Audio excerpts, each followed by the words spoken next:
Are you curious about bodies, pleasure, and possibilities? And what about curious about what others are up to on the planet when it comes to pleasure, sex, and play? Have you considered what pleasure can do for your life, your body, and your bank account? Do you know something magical, delightful, and out of this world orgasmic is not only possible for you, but totally available to you? If you're ready to be the magical, sexual, sexy beast you know you can be, and you just need the tools to get there, you're in the right place. Now, here is the host of The Pleasure Zone, sex, relationship, and intimacy coach and holistic health practitioner, Milica Jelenic. Welcome, my sweet pleasure seekers. Tonight we're having a very fun conversation. We're talking about the 10 don'ts that you should don't do in relationship. They are the killers of intimacy. They are the killers. They will ruin your intimacy. They'll just ruin it. So it's 10 sexual don'ts that ruin your intimacy. And why do we need to talk about that? Because I've talked about all the things that you should do, but the funny part is that sometimes even when I talk about the things you should do, the things that would be beneficial to your relationship, that doesn't always somehow correlate to people about the things they need to look at and stop doing. So we will look at the things that, are not things that things that definitely are not conducive to intimacy. Intimacy, not just the sex part, but also the closeness.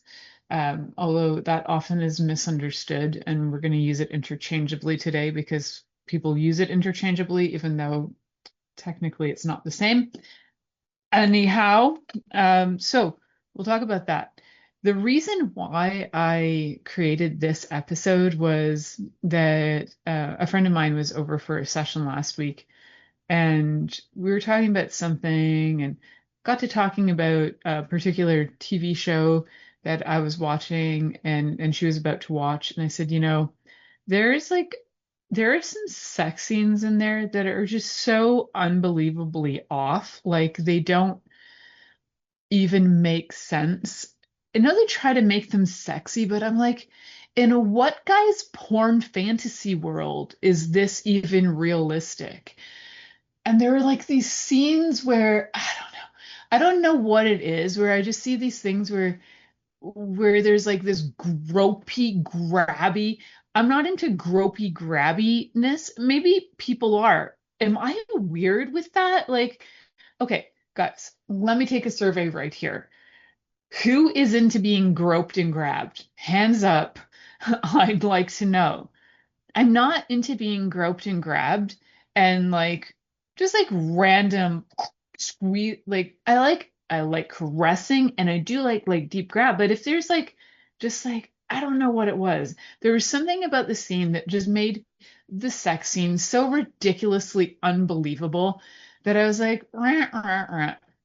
And my husband kind of sits back and laughs at my interpretations of these. I'm like, that woman's not even stimulated remotely enough for this to even be starting. Like that was 12 and a half seconds of being touched. Like, I don't know where, yes, maybe they had maybe she was feeling it all day long. I don't know. Maybe she'd masturbated secretly off screen and we didn't see that happen. And maybe in the storyline, she masturbated in the woods and we didn't see that happen. But frankly, it was so unbelievable that made me go, okay, these things are they truly don't make sense.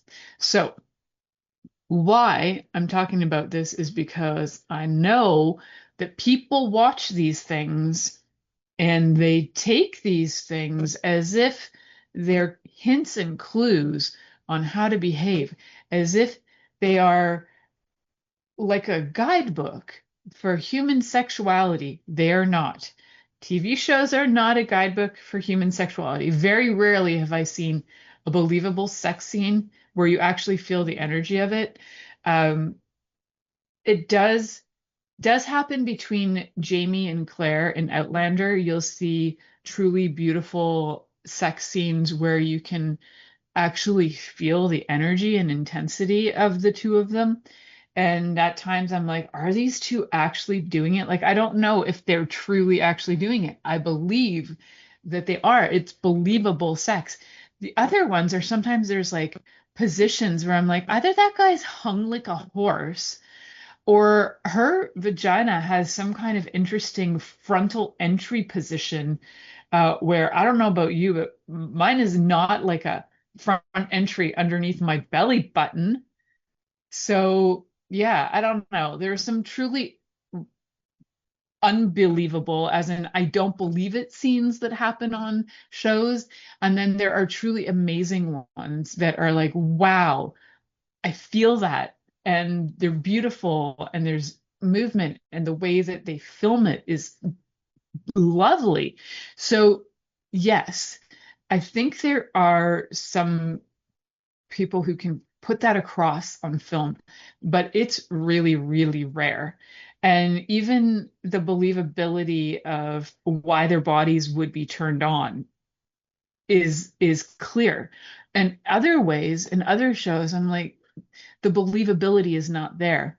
And so, do you guys get what I'm saying? Like, how many shows do you watch and you just go, that sex scene is not even like believable. It's so ridiculous. I remember years ago, so when I first started the Pleasure Zone, I think I was in my first or second year. I had been contacted by a film crew, we'll call it a film crew, who asked me if I wanted to star in some scenes, we'll put it that way. And I was like, no, I don't want to star in any scenes because I don't believe those scenes are believable. And also, I don't believe you could afford me. But thank you for the offer. What I would rather do would be to show you how to make the energy come across on screen and have people's bodies actually be alive and make really, really good films that are believable and lovely, and people will actually, but they're not just believable, they translate off of film, and it's like the energy comes out of the film and your body resonates with it and feels it as if you're part of it. You know, that is beautiful. I was like, that I could show you how to do. Now, I was not called back to direct, unfortunately. However, I'm putting it out there. Like, if there's somebody out there who wants to make believable, beautiful films that have translate the energy across, contact me. That I would be willing to do. All right. So why are we doing this show? Because there are a lot of things that go on that are just not quite believable, that they do ruin intimacy. And so many of them are things you will see in movies. And I swear, once I start telling you what they are, you're going to start seeing them everywhere. You'll even start seeing them in maybe relationships you've had. You might see them in relationships of people that you know. And you'll start to go, oh, okay, yeah, I get it. I get why that could be like a little ticking time bomb in a relationship. And if you have enough little ticking time bombs in a relationship, soon that thing's going to explode. It's going to internally explode and it's going to be messy. So we want to look at how do we turn those ticking time bombs off, turn, the love on, turn the consideration and kindness on. Consideration is a great C word. We're going to talk about things like commitment, conversation, communication. We're going to talk about things like curiosity. My C's still apply to this. We're going to look at it as in the don't version. And also, I don't know, so many more things. We will talk about all of that. The first thing I want to let you guys know is that I am a sex and intimacy coach as well as a holistic health practitioner. And in my practice, I offer to bring you out of trauma of many different kinds, whether that's physical, emotional, spiritual, whether you've had, it could be PTSD from being in the military, whatever it happens to be. My target is to bring you out of trauma and trauma response, which is going to essentially affect your body and create either chronic conditions or acute conditions, usually chronic conditions. Bring you out of that and into pleasure. So what can pleasure look like is that if your body is not, strung out on high stress and high stress hormones, which we will talk about that in this show as well. If your body's not strung out on that, then you can actually be able to connect, be calm, relate, hear your partner, or be able to communicate, right? So whether, even if you're hard of hearing, you're still going to be able to communicate with your partner and know what they're asking and then be able to communicate back. So all of that is part of what I do. I also do body work that is a type of somatic body work. It's called the mitzvah technique, which is doing a good deed to your body. So I do a lot of movement with bodies. They're clothed, helps to get rid of tension and stress from the skeletal system out. And in that work, I teach your body how to correct its posture, and then I teach you how to do the things that you can correct your posture with that. It's all lessons for the body, lessons for you to also then reiterate to your body. All right.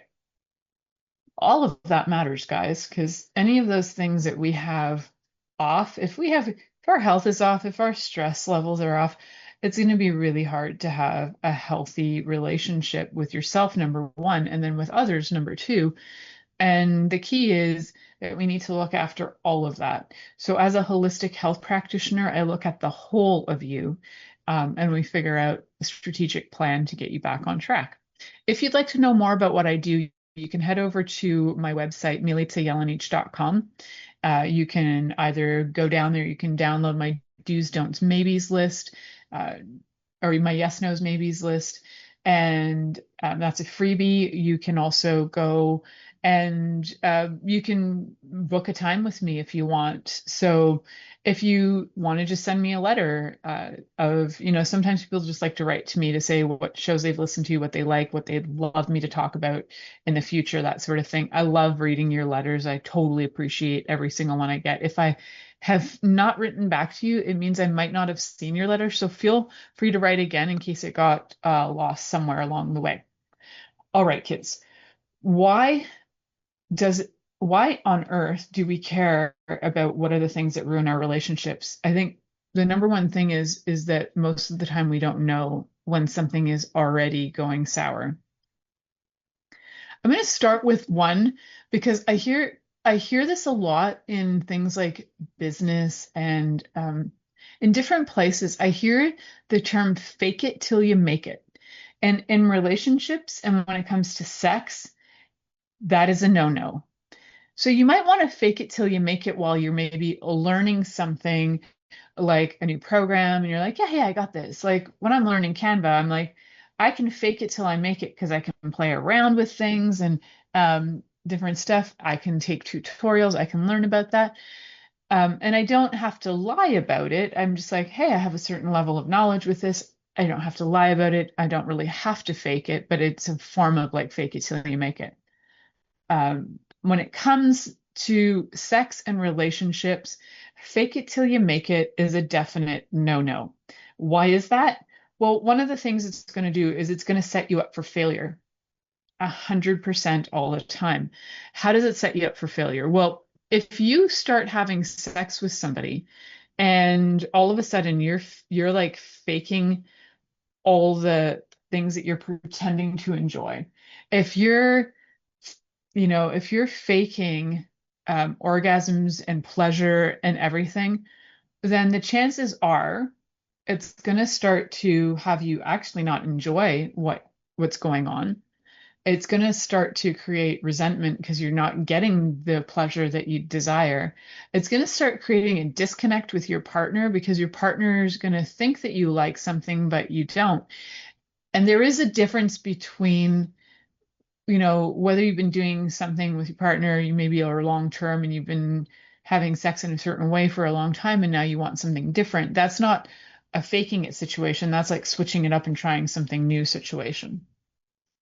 But if you've been faking it, like if you're faking orgasms, it's not worth faking an orgasm because it's far, far better to just have the conversation and facilitate your partner in showing them what pleases you because in the long run, it's going to both make their life easier and it's going to make your life happier, your body happier. As a result, they might have compersion, which is like feeling joy because the other person feels joy and pleasure. They might have some compersion over you having pleasure. So that would be a great thing to do you not think? One of the reasons why we often have that fake it till you make it is because people are too scared to ask for what they like. And they're also too scared to stop because they don't want to sound like they're criticizing their partner. And sometimes the fake it till you make it is also because a lot of times it's like women faking it till you make it, but men can fake it too, just so you know. I'm not going to get into full on details why and how men can fake it, but they can. So if you, as you know, we'll talk to the women primarily on this. If you're faking it till you make it, you got to check in with yourself. Like, are you just trying to get it over with? Like, your partner only stops if you have pleasure. Now, if your partner only stops when you have pleasure, that means that they genuinely want to please you. So why don't you ask for what you'd like? So that's a question to think about. Now, if you're only trying to do that and you're trying to fake an orgasm quickly to try and have your partner also finish, or your partner, usually it's like you're faking it because you want it over with. But the point, what I'm trying to say is most of the time that if he or she is like withholding until you, or they are withholding until you orgasm, then the chances are they really want you to have pleasure. But if you don't feel like you can, maybe you're anorgasmic, or maybe you are just not in the mood for it, just say, you know what, I don't really need an orgasm tonight, but what I really like is this, or this. Let them know, because 99% of the time, people think the point of sex is to have an orgasm. That is not the point of sex.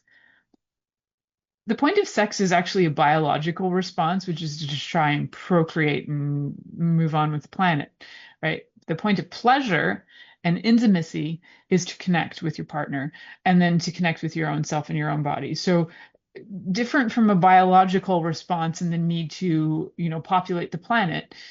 If we are looking at the spiritual connection, the emotional, psychological connection to sex, then you actually want to connect, right? So let's make it real.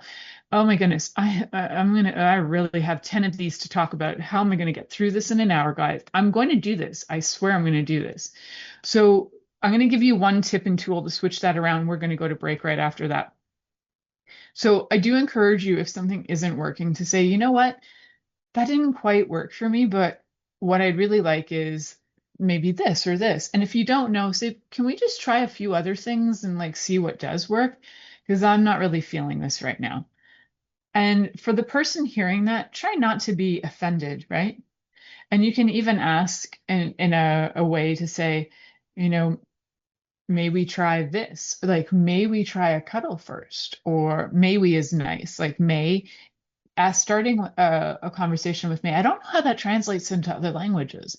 There is probably a difference between can and may in other languages. And I wonder if the energy of that translates across that as well. That's curiosity. Anyhow, I do prefer may I, or just even be quick on the response of, hey, you know what? Let's try something different. Like, try it this way. So we're going to head to our first commercial break. You're listening to The Pleasure Zone here on Inspired Choices Network, and we'll be right back after this commercial. Are you secretly a voyeur, wondering what's going on in other people's sex lives?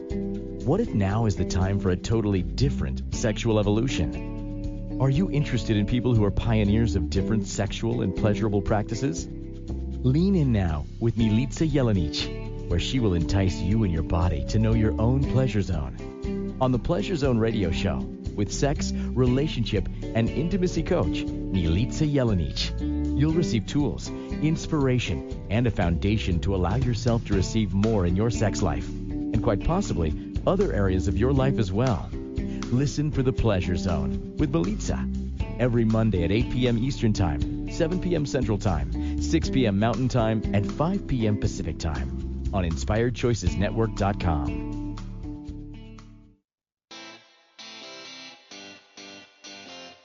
Are you a subject matter expert?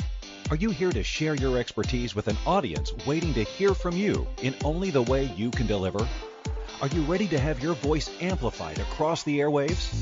Inspired Choices Network has a global radio platform streaming to millions of people across the world. Professionally produced and supported by an accomplished team every step of the way, you can broadcast from anywhere in the world, knowing your voice matters, and we ensure it is delivered with ease and efficiency. Eager to hear your message, the world awaits. Contact us today to become an Inspired Choices Network radio host. Email become a host at inspiredchoicesnetwork.com. This is the Pleasure Zone with sex, relationship, and intimacy coach, Milica Jelenic. To participate in the program today, join our live studio audience in our chat room at inspiredchoicesnetwork.com. You can also make the choice to ask or comment by email, info@milicajelenic.com. Now, back to the program. Welcome back, my sweet pleasure seekers. You're listening to the Pleasure Zone, and I'm your host, Milica Jelenic. Tonight, we are talking about the 10 things that could, kill your relationship. They could kill the intimacy. They could kill your sex drive. So the 10 sexual don'ts that ruin intimacy is our real hot topic tonight. And if you are listening, you might have heard the first one, which is, don't fake it till you make it, because so many people use that phrase and they use it kind of willy-nilly for life. It's like their motto. They'll actually say my motto is, fake it till you make it. And I always think, well, I hope not in the bedroom, and I hope not with your orgasms. But anyway, so don't fake your orgasms, kids. And if you are faking your orgasms, go back and listen to that segment and figure out why not to.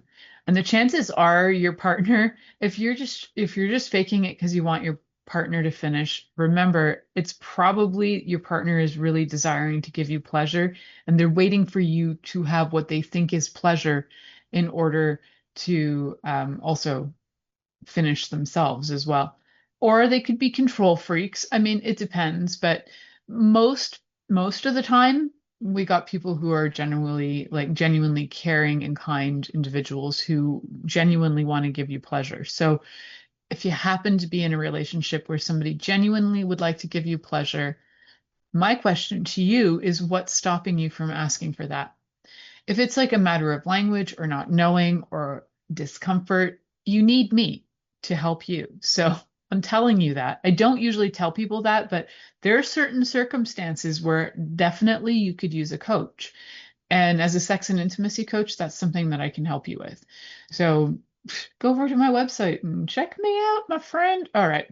So milicajelenic.com. All right. So the next thing I would highly recommend you not to do, do not do this, is to do not skip foreplay. I just did what is it? I don't know, 6 or 7 episodes on before play, after play, playful play, why play helps, why all this stuff is important. I did an entire series dedicated to this.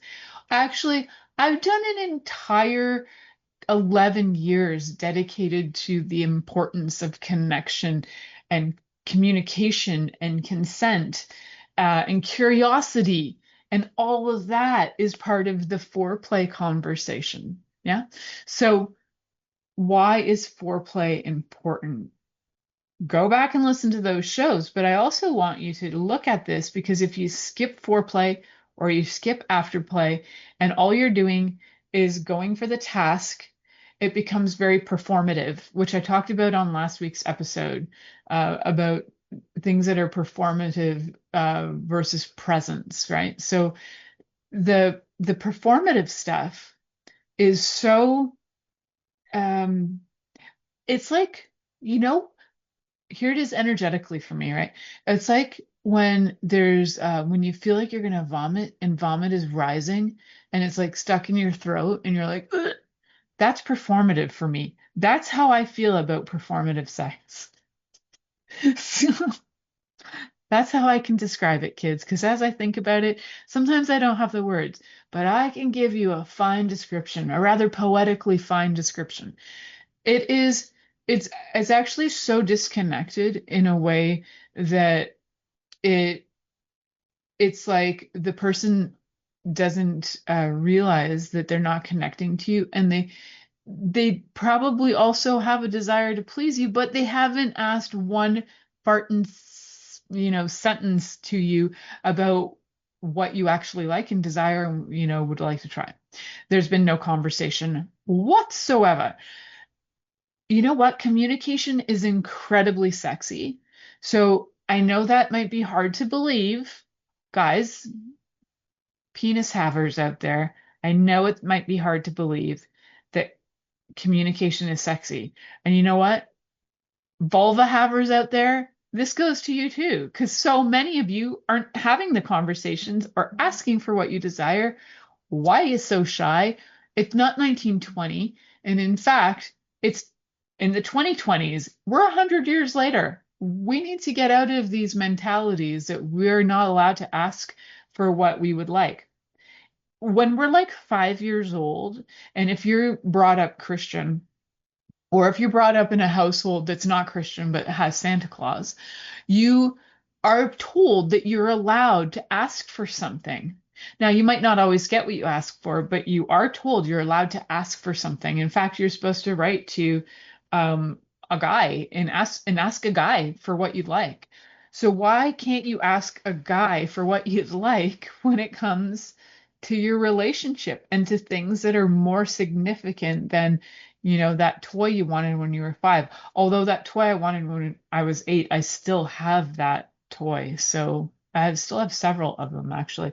So they were significant and are significant. Just saying, kids. Anyway, so why you don't want to skip the foreplay is because if you do, sex becomes performative. When anything's performative, unless you're at a play and people are performing and that's their career and they're putting an act on because they're there to entice or evoke an emotion in you through music or a play acting of some sort, that's different. That's their career, is to be something else, to perform, right? So when it comes to relationships, be you, show up as yourself, be present, bring your energy forth, and get out of the task mode.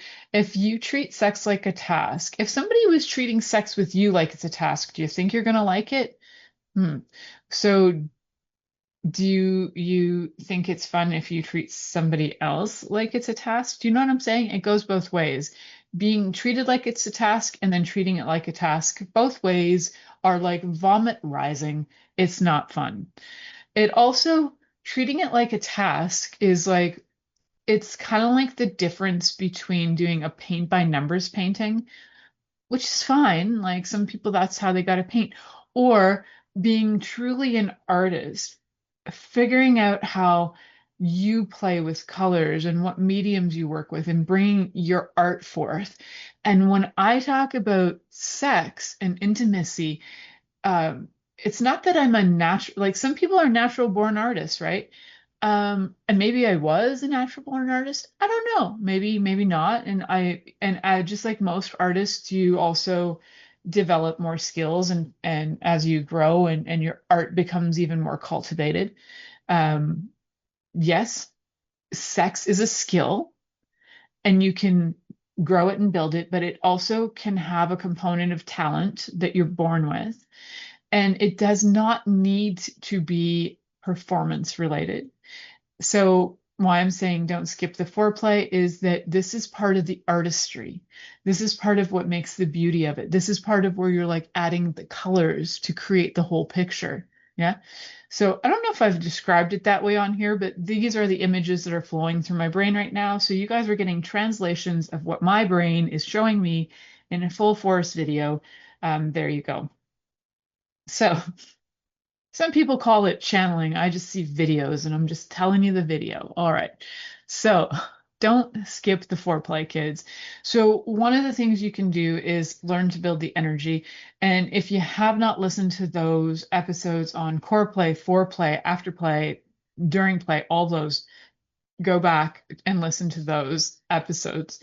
And I promise you, there's so many tips and tools in there. I mean, I could go on for the rest of this episode just to talk about that as a tool to resolve that issue. But guys, I've done episodes on it. Start with connection. Start right there, right? So that hug your partner. Start with that. Keep it simple, because if you try and get like super elaborate on how you connect with your partner and how you do foreplay, you're probably only going to do it once. Maybe it's not going to become part of your life. And you might end up losing interest in doing it because it's too much effort and it becomes performative. So sometimes rituals can also become performative. So, like trying to make somebody have like a ritual with you doesn't always work. But if you set time aside and dedicate it to 10 minutes of play, whatever that looks like, it doesn't have to be the same thing every time.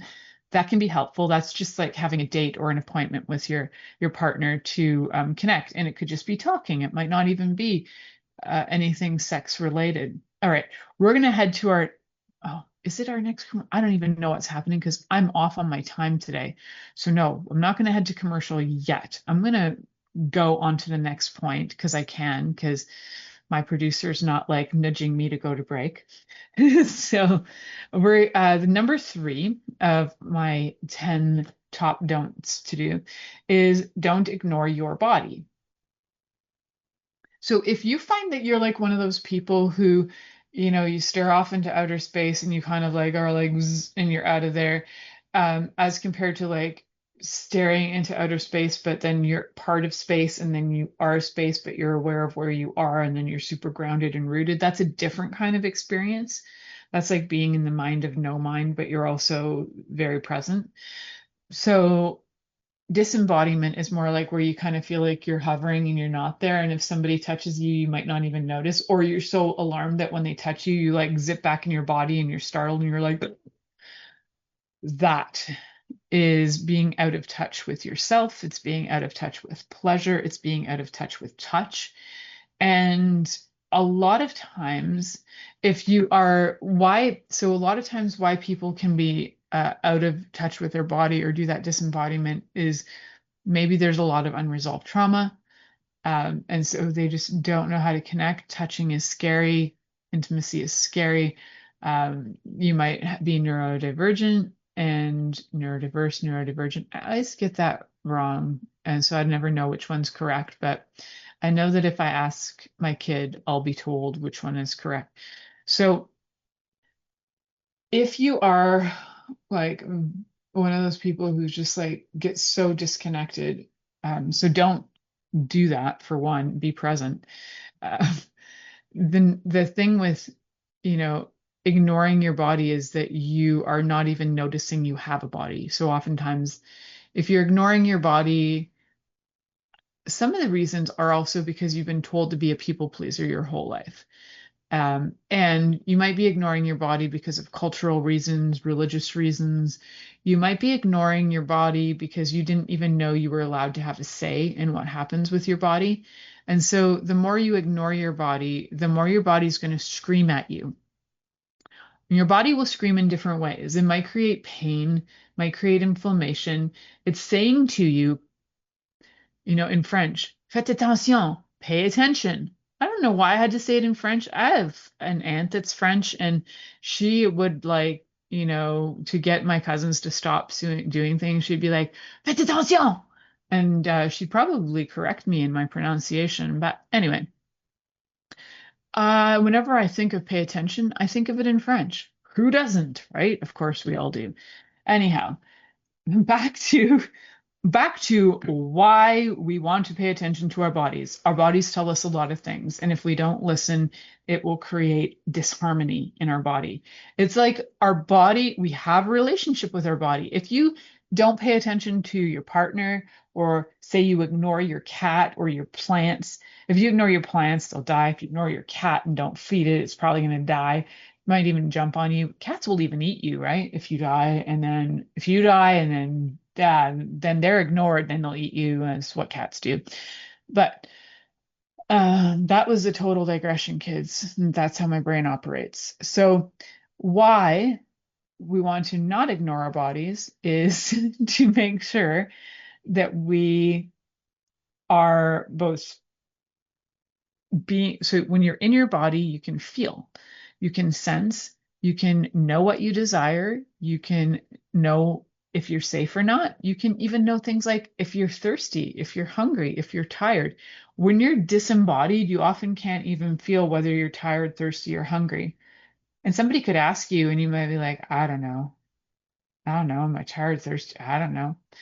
I spent years not even knowing whether I was tired, thirsty, hungry, or had to go to the bathroom until I'd be like on the verge of almost peeing my pants. And then I'd be like, oh, I think I need to go to the bathroom.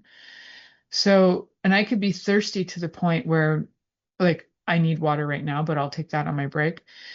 I could be thirsty to the point where I have headaches and I wouldn't even realize what I'd done to myself because I was so disembodied from trauma.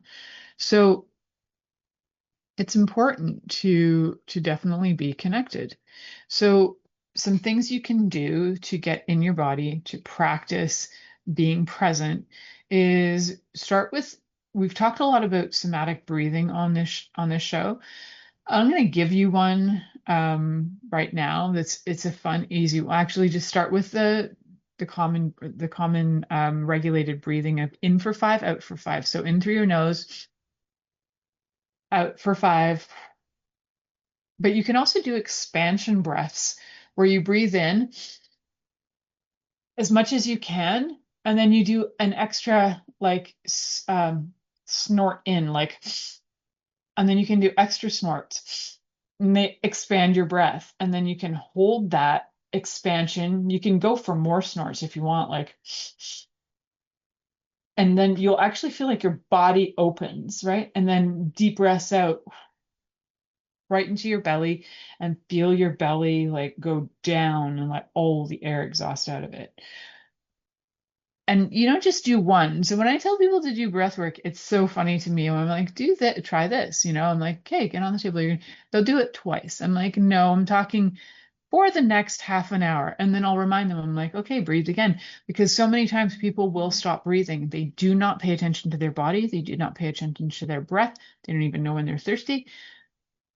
Water and air are pretty fundamental to us staying alive. So we do need to have those and take those in. So we definitely need to pay attention to our bodies. So what's that? Don't ignore your body. Don't ignore your own body. No, no, no. Ignoring your own body in so many ways can lead to so many things. If you ignore your own signals, your body will also know if you're in a space of danger or not. And if you ignore that, then guess what? You're going to end up in danger. If you watch animals in distressful, like super stressful, distressful situations, like forest fires, animals will be aware of that far ahead of the game and they'll run away. Tsunamis, animals will like run to high ground during tsunamis, even before they happen, like a week or two before they happen, they can feel it happening. But we as human beings have lost touch with that natural instinct because somehow we think we're better because now we go to school in some way that we think is more significant than the way that, say, fish go to school or that other animals learn from each other.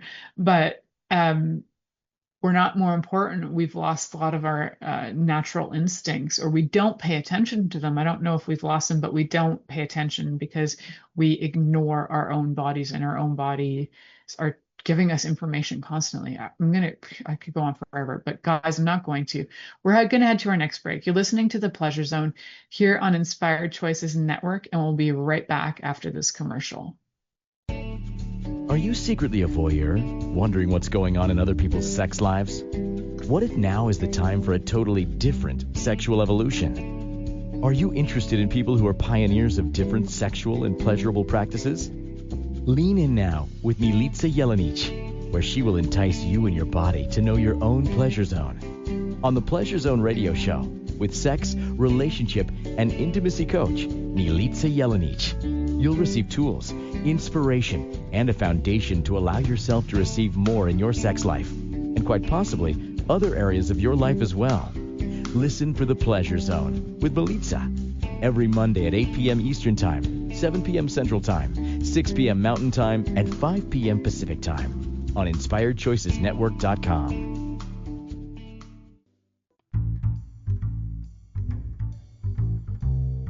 How wonderful would it be to carry your favorite Inspired Choices Network host with you throughout your day?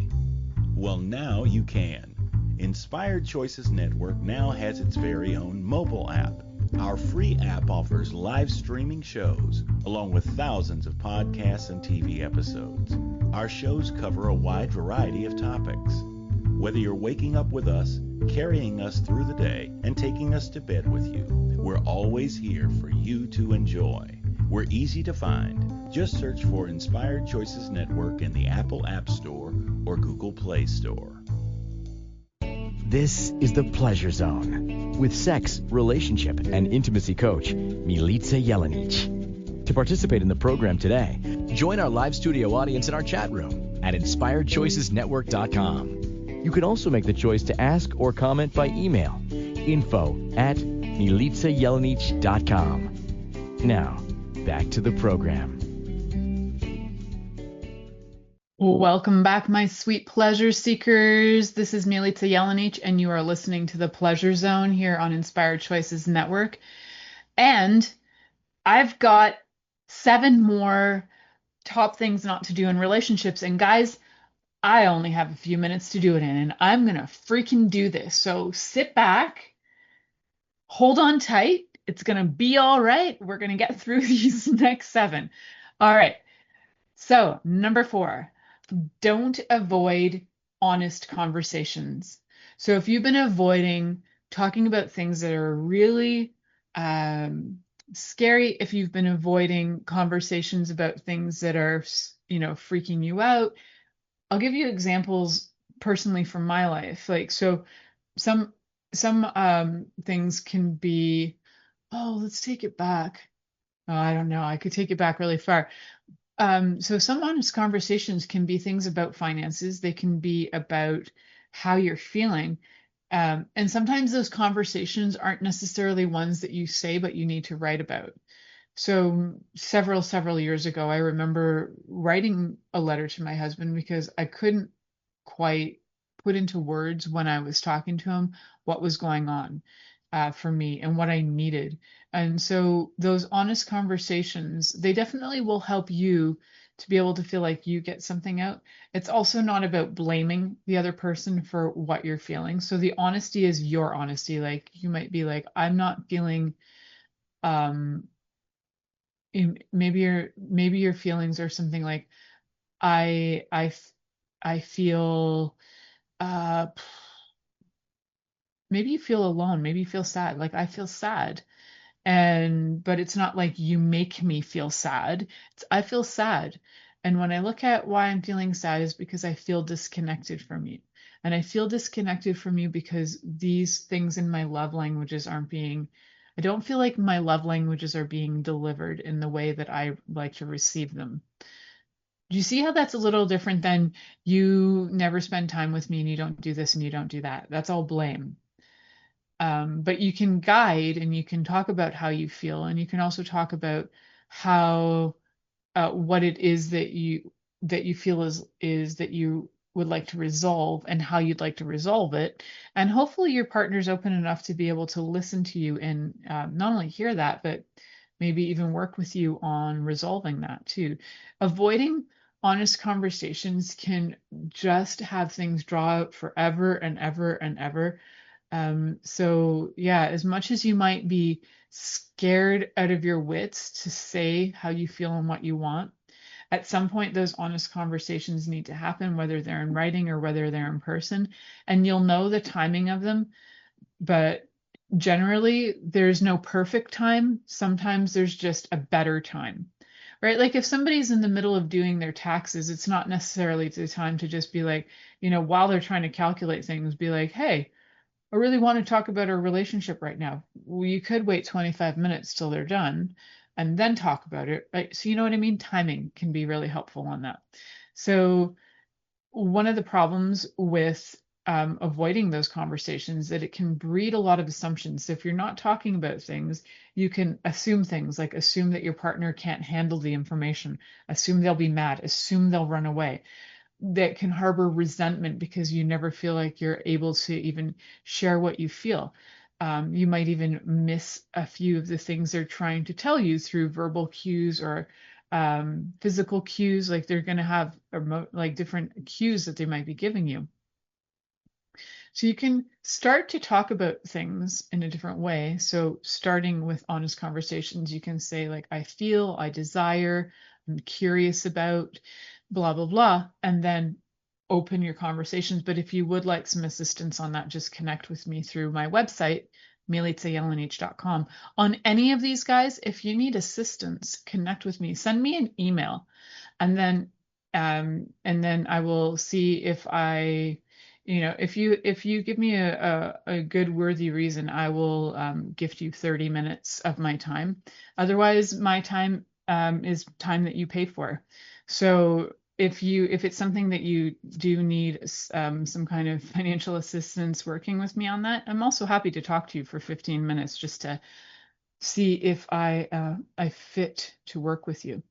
All right. So don't skip the foreplay. Don't ignore your body. You'll see all of these around for sure. Don't avoid honest conversations. Don't bring stress into your life. So into your bedroom, especially, there's probably going to be stress in your life, but you can navigate that with your partner. And there's different ways through relationship coaching and sex and intimacy coaching that you can work on that. The thing that stress does is it increases cortisol. And when your cortisol is rising, you're going to be in fight or flight. You might even be in freeze or fawn, depending on how far it's gone. But when you're in fight or flight, you're disconnected, which we talked about before, about being like disembodied and ignoring your own body. Getting in that fight or flight is actually kills your presence because you're not there. So one of the top things to do is leave things like your phone, your computers, leave your work outside of your intimacy spaces, even if that's like definitely leave them away from your dinner table, leave them out of your bedroom. If you're on a date, turn your phones off. You're on a date. You don't need to be answering your phone. If you have small children and you're just in case of emergency, only answer it if it's like your babysitter, right? Otherwise, just don't. You can even do things like take a bath together or do some just calm breathing together, or so many things you can do, but definitely get all the distractions out of your way. That will help reduce stress and do things. Oh, so many things, meditation, you name it. And we've talked about tons of that on episodes of the Pleasure Zone. So don't bring stress or stuff that is like issues. Resolve those outside of your bedroom, outside of your sex life, but also resolve them in a way where you can be present. So whether you need to go for a walk first or work out and get that cortisol moving before you talk, because otherwise you're going to bring fight energy to the conversation, right? If you're in stress, you will bring fight energy to a conversation, which is going to translate to the other person being defensive. So they'll feel it and they're going to think you're ready to fight, even if you just want to have a conversation. They're going to feel your fight and they're going to smell the pheromones of fight. So calm yourself down before you have these conversations. Okay. Also, don't compare I kind of brought this up a little bit at the beginning of the show, a bit like TV and porn. So don't compare your sex with porn sex, and don't compare your sex with past partners.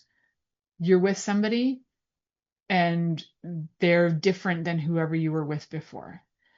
I was with somebody once who all they did was tell me that I wasn't Filipino. And I'm like, yeah, I know I'm not. So why don't you go be with your Filipino ex-wife? ended up going after a Filipino, basically just super. Anyways, that's a whole other story. He just had a fetish for Filipinos, I think. So anyway, I was not Filipino, and for some reason he had to remind me of that. So that is that is definitely a sex killer right there. You might as well just like strip the libido out when somebody does that to you. Don't compare with porn stars, don't compare with past lovers. It creates unrealistic expectations and it undermines the person you're with and it undermines the present. So, one way to flip it around is to reassure yourself first, I'm here, I'm present. And then for your partner to just, you can even say to them, I'm here and I'm with you and I'm so thrilled to be with you. I am honored to be with you and I'm grateful to be with you. Like that, how lovely is it when somebody says that to you? So also don't focus only on the genitals. We've talked about this so many times. Do not focus only on the genitals. That will kill the sex so fast. Your body is entirely orgasmic. In fact, orgasms are in the brain, like that's where they start. So you need to be able to stimulate all of it. If you focus only on the genitals, it makes everything mechanical, all that performative stuff, and it makes it so darn boring. So you can use so many different things like pleasure maps, erotic maps, touch blueprints, all of that. Explore the non-genital zones. There's so many different methods on how to actually take sex and the genitals off the table to increase intimacy. If you need tips and tools on that, connect with me. Also, don't make orgasm the only goal. I say this all the time because, like we just said, don't focus on the genitals only. Usually when you're focusing on the genitals only, it's because orgasm is the only goal. And if you have goals that equal pressure, that body is going to just not react. So in fact, that kind of pressure can make a person feel really bad if they can't achieve what you're trying to make them achieve. And then they will walk away feeling worse about themselves rather than better. So turn it from finish line to just where does the energy move? Where does it flow? And then have fun playing with each other. And we have so many episodes that you can check on the Pleasure Zone for play. Also, don't neglect boundaries. So that's where it's like consent.